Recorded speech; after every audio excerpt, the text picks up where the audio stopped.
Narmada Eshala audio సిరీస్కి స్వాగతం. నేను మీ నర్మద. నేను రాసిన హృద్యమైన ఈ భావామర్దలు ప్రేమ కథని నేనే స్వయంగా మీకు వినిపిస్తున్నాను. తడియారని బంధం అనుబంధం భాగం 65. అమ్మగారు ఆ రోజు అని గుర్తు తెచ్చుకొని తను ఏం చూసిందో అది చెప్పింది మంజు.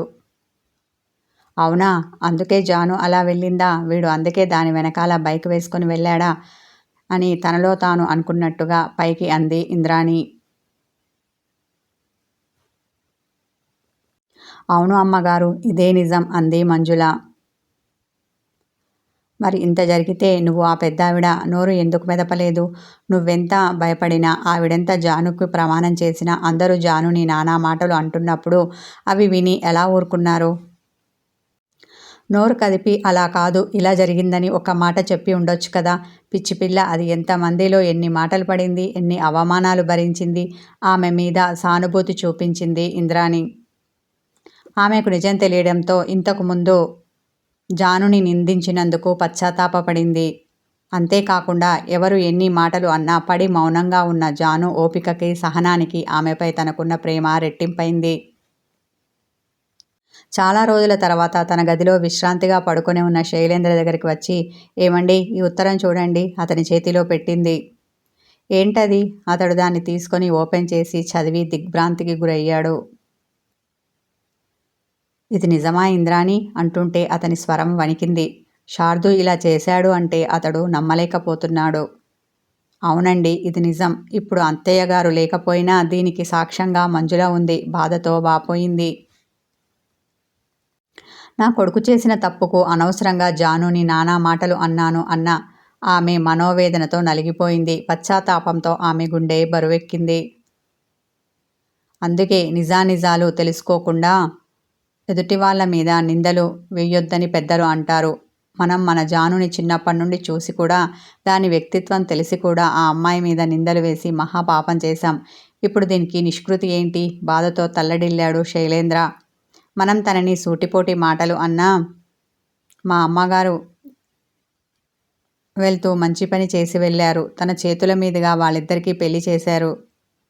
వాళ్ళు ఇప్పుడు ఎలాగూ భార్యాభర్తలు. ఇప్పుడు మనం చేయవలసిందల్లా గతం మరిచిన శార్దుకి ఈ విషయం చెప్పడం అంది ఇంద్రాణి.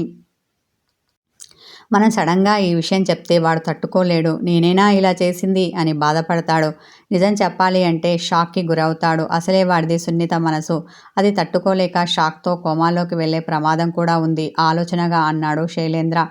మన నోటితో చెప్పడం ఎందుకండి? ఇదిగో అత్తయ్య గారు నాతో పాటు వాడికి ఉత్తరం రాశారుగా. ఇదిగో శార్దు, మీ నానమ్మ నీకు ఉత్తరం రాసింది అని వాడి చేతిలో పెడతాను. వాడు దాన్ని చదివి ఎలా రియాక్ట్ అవుతాడో చూడడం తప్ప ఇప్పుడు మనం చేయగలిగింది ఏమీ లేదు. వాడికి గతం గుర్తొస్తే పర్వాలేదు, రాకపోయినా పెద్దగా నష్టం లేదు. ఎందుకంటే ఆల్రెడీ వాడు దాన్ని పెళ్లి చేసుకొని భార్యగా స్వీకరించాడు. ఇంకా చిరాగిని తన బిడ్డ అని అందరి ముందు ఒప్పుకున్నాడు. వాడు ఇది మనస్ఫూర్తిగా చెప్పాడో లేదంటే అందరి నోరు మూయించడానికి చెప్పాడో అది వాడి అంతరాత్మకే తెలియాలి. ఏది ఎలా జరిగినా జాను మన ఇంటి కోడలైంది. ఇక చిరాగ్ మనకి వారసుడయ్యాడు. అది చాలు కదా మనకి, సంతోషంతో అంది ఇంద్రాణి. ఇంతలో అమ్మా, ఎక్కడున్నావు? నేను తోట దగ్గరికి వెళ్తున్నాను, కాస్త పని ఉంది, వెళ్ళి త్వరగా వస్తాను అని గట్టిగా కేక వేశాడు శార్దు. శైలేంద్ర గదిలో ఉన్న ఆమె శార్దు ఒక్క నిమిషం అంటూ వచ్చింది. ఆమెను చూసి ఏంటమ్మా అన్నాడు. ఇదిగోరా, ఈ ఉత్తరం నీకే. మీ నానమ్మ నీకోసం రాసి తన చీరల మధ్య పెట్టింది. ఇందాక మంజు అల్మారా సదురుతూ ఉంటే దొరికింది. ఏం రాసిందో ఏంటో, తీసి చదువుకో అని వసుంధరాదేవి రాసిన ఉత్తరాన్ని శార్దు చేతిలో పెట్టింది ఇంద్రాణి. ఇప్పుడు పని ఉంది అమ్మా, దీన్ని నేను తర్వాత చదువుతాను అన్న అతడు ఆమె ఇచ్చిన ఉత్తరాన్ని జేబులో పెట్టుకొని హడావిడిగా తోటకి వచ్చాడు. అతను వచ్చేసరికి పని వాళ్ళందరూ అతని కోసం ఎదురు చూస్తూ ఉన్నారు. ఎందుకని నన్ను అర్జెంటుగా రమ్మన్నారు? వాళ్ళతో అన్నాడు. అయ్యగారు అని వాళ్ళు తోటలోని చెట్లకు వేయవలసిన ఎరువుల గురించి, మందుల గురించి చెప్పి ఇంకా తమ సొంతానికి ఏం కావాలో చెప్పారు. వాళ్ళు చెప్పిందంతా విని 2 రోజుల్లో అన్నీ ఏర్పాటు చేస్తాను వాళ్ళకు మాట ఇచ్చాడు శార్దు. ఎండ ఎక్కువగా ఉండడంతో వచ్చి చెట్టు కింద కూర్చున్నాడు. ఇంతలో అతనికి తల్లి ఇచ్చిన ఉత్తరం గుర్తుకు వచ్చింది. అరే, నానమ్మ నా కోసం ఉత్తరం రాసి పెట్టిందట. అది ఏమై ఉంటుంది? అయినా ఉత్తరం రాయవలసిన అవసరం నానమ్మకు ఎందుకు వచ్చింది? విషయం ఇది అని శార్దు స్వయంగా చెప్పి ఉండవచ్చు కదా. అనుమానించిన శారదు ఉత్తరాన్ని తీసి చదవడం మొదలుపెట్టాడు. అది చదువుతుంటే అతని కళ్ళు పెద్దవయ్యాయి. గుండె వేగం పెరిగింది. చేతులు చిన్నగా వణుకుతున్నాయి. ముఖం మీద చిరుచెమటలు పట్టాయి. నేను ఇలాంటి వాడినా? జానుతో అలా ప్రవర్తించానా? అయినా జాను మా ఇంటికి ఎప్పుడు వచ్చింది? తను రానేలేదు కదా? ఇలా పరిపరి విధాల ఆలోచిస్తూ ఆ ఉత్తరాన్ని మళ్ళీ మళ్ళీ చదివాడు. ఆలోచనల భారం అతని మెదడును కుదిపేసింది. అసలేం జరిగి ఉంటుందని అతడు గుర్తు తెచ్చుకోవడానికి ప్రయత్నిస్తూ ఉంటే ఆ ఒత్తిడిని తట్టుకోలేక స్పృహ తప్పాడు. కాసేపటికి అటుగా వచ్చిన పనివాడు సాంబడు స్పృహ లేకుండా పడి ఉన్న శారదుని చూశాడు. కంగారు పడుతూ పరుగున అతన్ని చేరుకున్నాడు. ఒరే ఎంక, అయ్యగారికి ఏమో అయ్యిందిరా, కింద పడి ఉన్నాడు, మంచినీళ్లు పట్టుకొనిరా అని తోటి పనివానికి కేక వేశాడు.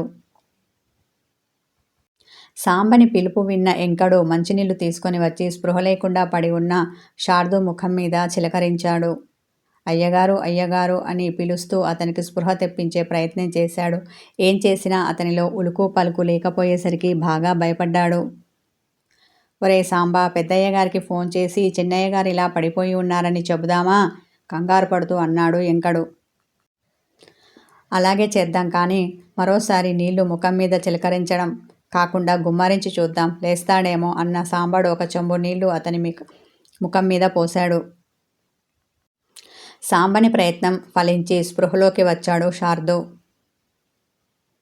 ఏమైంది చిన్నయ్య గారు, అలా పడిపోయారు? ఆరోగ్యం బాగోలేదా? అలా అయితే ముందే చెప్పి ఉండవలసింది. మిమ్మల్ని ఇలా తోటకి రమ్మని పిలిచేవాళ్ళం కాదు. అంతగా మాకు పని పడితే మేం మీ దగ్గరికి వచ్చేవాళ్ళం. అతన్ని అక్కడికి పిలిపించినందుకు నొచ్చుకున్నాడు సాంబడు. అలాంటిదేమీ లేదు. మీరు వెళ్ళి మీ పనులు చూసుకోండి. నేను కాసేపు ఇక్కడే విశ్రాంతి తీసుకొని ఆ తర్వాత ఇంటికి వెళ్తాను అన్నాడు. అలాగేనని తల ఆడించిన వాళ్ళు వెళ్ళారు. మౌనంగా కూర్చొని ఉన్న శారదు మైండ్లో ఆలోచనలు సుడులు తిరుగుతున్నాయి. అతనికి గతించిన గతం ఒక్కొక్క సంఘటన సినిమా రీళ్లలా అతని కళ్ళ ముందు కదులుతోంది. అతను మరిచిపోయిన 6 నెలల కాలం చిన్నగా అతనికి ఇప్పుడు గుర్తుకు రాసాగింది. గతించిన గతం అతని బుర్రలో మెదలగా అతనికి జాస్మిన్ మీద పట్టరానంత కోపం వచ్చింది. జాస్మిన్, ఇదంతా నీ వల్లే కదూ, ఉండు, నేనిప్పుడే నీ దగ్గరికి వస్తున్నాను నీ పని పట్టడానికి అని కోపంతో రగిలిపోయి పళ్ళు పటపటా నూరుకున్నాడు. వెంటనే కారు తీసి సిటీకి బయలుదేరాడు. పొద్దుపోయిన శారదు ఇంటికి రాకపోయేసరికి ఇంద్రానికి కంగారు మొదలైంది. ఏమండి, వీడింకా ఇంటికి రాలేదు. వాడు ఆ ఉత్తరం చదివాడో లేదో తెలియదు. చదివిన తర్వాత వాడి పరిస్థితి ఎలా ఉందో తెలియదు. ఒక్కసారి ఫోన్ చేయండి, లేదంటే మీరైనా తోటకు వెళ్ళి రండి, టెన్షన్ పడింది ఆమె. ముందు వీడికి ఫోన్ చేస్తాను, లిఫ్ట్ చేయకపోతే అప్పుడు ఏం చేయాలో ఆలోచిస్తాను అన్న శైలేంద్ర శారదుకి ఫోన్ చేశాడు. అతను దారిలో ఉన్నాడు. సిగ్నల్ లేక కాల్ కలవలేదు. వీడెక్కడున్నాడో ఏమిటో, ఫోన్ కలవడం లేదు. కంగారు పడ్డ శైలేంద్ర టెన్షన్తో సాంబాకి కాల్ చేశాడు. కాల్ లిఫ్ట్ చేసిన సాంబడు, అయ్యగారు ఇంత పొద్దుపోయాక ఫోన్ చేశారు, నాతో పనిపడిందా? ఇంటికి నన్ను రమ్మంటారా? వినయంగా అన్నాడు. లేదులేరా, శారదు తోటకు వచ్చాడు కదా, ఇంకా ఇంటికి రాలేదు. మీరింకా తోటలోనే ఉన్నారా? అయితే శారదు మీతో పాటుగా అక్కడే ఉన్నాడా? ఉంటే వాడికి కాస్త ఫోన్ ఇవ్వు, మాట్లాడాలి అన్నాడు. అయ్యగారు అది అని చెప్పడానికి భయపడి నీళ్లు నమిలాడు సాంబడు. ఏదో జరిగిందని అనుమానించిన శైలేంద్ర, ఏం జరిగిందో చెప్పరా? గంభీర స్వరంతో అడిగాడు. అయ్యగారు అని చిన్నగా నసికిన సాంబడు తోటలో జరిగిన విషయం చెప్పాడు. అవునా అన్న అతడు, వాడికి ఇలా జరిగితే వెంటనే ఫోన్ చేసి చెప్పాలని తెలియదా? అతన్ని కోపగించుకున్నాడు. తప్పైపోయిందయ్యా, మన్నించండి. అయినా చిన్నయ్య గారికి తెలివి వచ్చిన కొద్దిసేపటికి ఇంటికి వెళ్తున్నానని చెప్పి బయలుదేరారు. ఇంకా రాలేదా? అయ్యగారు అనుమానంతో అన్నాడు సాంబడు. రాలేదనే కదరా నా బాధంతా. నేనింకా మీతోనే ఉన్నాడేమో అనుకున్నాను. అందుకే నీకు కాల్ చేశాను, నిరాశతో అన్న అతడు. సరే, ఎక్కడున్నాడో నేను కనుక్కుంటాను అని చెప్పి కాల్ కట్ చేశాడు. సాంబనితో ఫోన్ మాట్లాడుతున్నంతసేపు శైలేంద్ర పక్కనే ఉన్న ఇంద్రాని, వాడేమన్నాడు? ఎక్కడున్నాడని చెప్పాడు? తోట దగ్గరే ఉన్నాడటనా? ఆరగా అడిగింది. వాడికి గతం గుర్తుకు వచ్చి ఉంటుంది. ఉత్తరం చదవగానే స్పృహ తప్పి పడిపోయాడట. అప్పుడు సాంబడు, ఇంకడిద్దరూ అక్కడే ఉన్నారట. వాళ్ళే ముఖం మీద నీళ్లు చిలకరించి స్పృహలోకి తెప్పించారట. ఆ తర్వాత ఇంటికి వెళ్తున్నానని చెప్పి శార్దూ బయలుదేరాడట. మరి వీడు ఎక్కడికి వెళ్ళాడు ఏంటో అర్థం కావడం లేదు ఆలోచనగా అన్నాడు. వీడు అప్పుడనగా బయలుదేరితే ఇప్పటి వరకు ఇంటికి రాక ఎక్కడికి వెళ్ళి ఉంటాడు? ఆలోచనలో పడిన ఇంద్రాణి వాడికి గతం గుర్తుకు వచ్చింది అంటే ఖచ్చితంగా వాడు సిటీకి వెళ్ళి ఉంటాడు అంది. నేను అదే అనుకుంటున్నాను అన్నాడు శైలేంద్ర. అలా అనుకోనైతే అనుకున్నారు కానీ ఖచ్చితంగా అతను అక్కడికి వెళ్ళి ఉంటాడన్న నమ్మకం మాత్రం వాళ్ళకి లేదు. దాంతో టెన్షన్ పడుతూ ఉన్నారు. బాగా చీకటి పడిన తర్వాత శార్దూ శైలేంద్రకి ఫోన్ చేశాడు. ఆత్రంగా కాల్ లిఫ్ట్ చేసిన ఆయనతో, నానా నేను నా ఫ్రెండ్ దగ్గరికి వెళ్తున్నాను, రేపు వస్తాను అన్నాడు. కానీ ఏం పని మీద వెళ్తున్నాడో చెప్పలేదు. ఎక్కడికి వెళ్తే ఏంటి, వాడు బాగున్నాడు అది చాలు అనుకున్న శైలేంద్ర ఇంద్రాణీలు ఇంతవరకు పడ్డ టెన్షన్ని పక్కన పెట్టి మనసు కుదుటపరుచుకున్నారు. మంచి నిద్రలో ఉన్న అజయ్కి కాలింగ్ బెల్ చప్పుడు వినిపించింది. ఈ టైంలో ఎవరా అనుకుంటూ వచ్చి తలుపు తీశాడు అజయ్. తలుపు తీయగానే ఎదురుగుండా కనిపించిన శారదుని చూసి, అదేమిట్రా ఇలా చెప్పపెట్టకుండా వచ్చావు, అది కూడా ఇంత రాత్రివేళ? వస్తున్నానని ఒక కాల్ చేసి చెప్పొచ్చు కదా. అసలే నా భార్య రమ ఇంట్లో లేదు, తను పుట్టింటికి వెళ్ళింది అన్నాడు. అయితే మరీ మంచిది అంటూ సోఫాలో చతికిలపడ్డాడు శారదు. వీడికిప్పుడు భోజనం ఎలా? ఆలోచనలో పడ్డ అజయ్ గంభీరంగా ఉన్న శారదు ముఖం చూసి, ఏమైందిరా, ఎవరితో అయినా గొడవపడి వచ్చావా, ఇంట్లో నిన్నేమైనా అన్నారా అనుమానంతో అడిగాడు. తర్వాత చెప్తానని ఫ్రెషప్ అవ్వడానికి వెళ్తూ, బాగా ఆకలిగా ఉంది, తినడానికి ఏమైనా ఉంటే పెట్టు అన్నాడు. నువ్వెప్పటికీ అర్థం కావు అనుకున్న అజయ్ కిచెన్కి వచ్చి తనకు వచ్చిందేదో చేసి శారదు ఫ్రెషప్ అయి రాగానే ప్లేట్లో పెట్టి అతనికి ఇచ్చాడు. అతడు పెట్టింది తిని మంచినీళ్లు తాగిన తర్వాత, ఒరే శారదు, సస్పెన్స్ తట్టుకోలేకపోతున్నాను, విషయం ఏమిటో చెప్పరా? అతడు చెప్పకపోయేసరికి గుర్రుగా చూశాడు అజయ్. కథ కొనసాగుతుంది. హాయ్ వ్యూవర్స్ అండ్ మెంబర్స్, చదివిన వాళ్ళందరూ ప్రోత్సాహపూర్వకమైన మంచి కామెంట్ పెట్టండి. నచ్చితే ఎంకరేజ్ చేస్తూ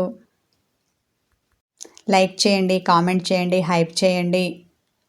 దీంతో పాటు ఇస్తున్న ఇతర ఆడియో సిరీస్లను కూడా చూడండి. Thank you.